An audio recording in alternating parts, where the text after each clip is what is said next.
अंधश्रद्धेच्या जाळ्यात ओढून लोकांची फसवणूक करणाऱ्या भोंदूबाबांचा राज्यात सुळसुळाट झालाय। खरात नंतर एका भोंदूचे कारनामे समोर येत आहेत। दरम्यान बारामतीतल्या भोंदूनं तर सगळीच हद्द क्रॉस केली आहे।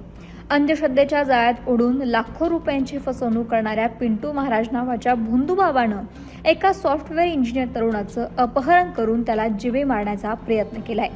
या महाराजानं सराईत गुन्हेगारांमार्फत हा प्रकार घडवून आणला। या सराईत गुन्हेगारांनी पोलीस ठाण्याबाहेरूनच या तरुणाचं अपहरण केलं। अपहरण केल्यानंतर या तरुणाला या गुंडांनी जबर मारहाणही केली। या मारहाणीचे वण त्याच्या अंगावरती अक्षरशः उठलेत आणि या मारहाणीचे चित्रीकरण देखील करण्यात आलं।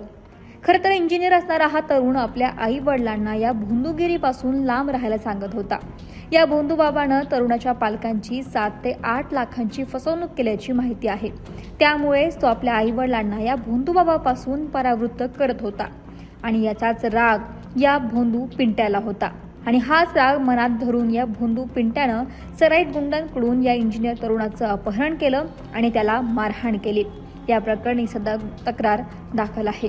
धक्कादायक गोष्ट म्हणजे या भोंदू पिंटू महाराजाचा एका अल्पवयीन मुलीच्या गर्भपात प्रकरणातही सहभाग असल्याचं समोर आलंय।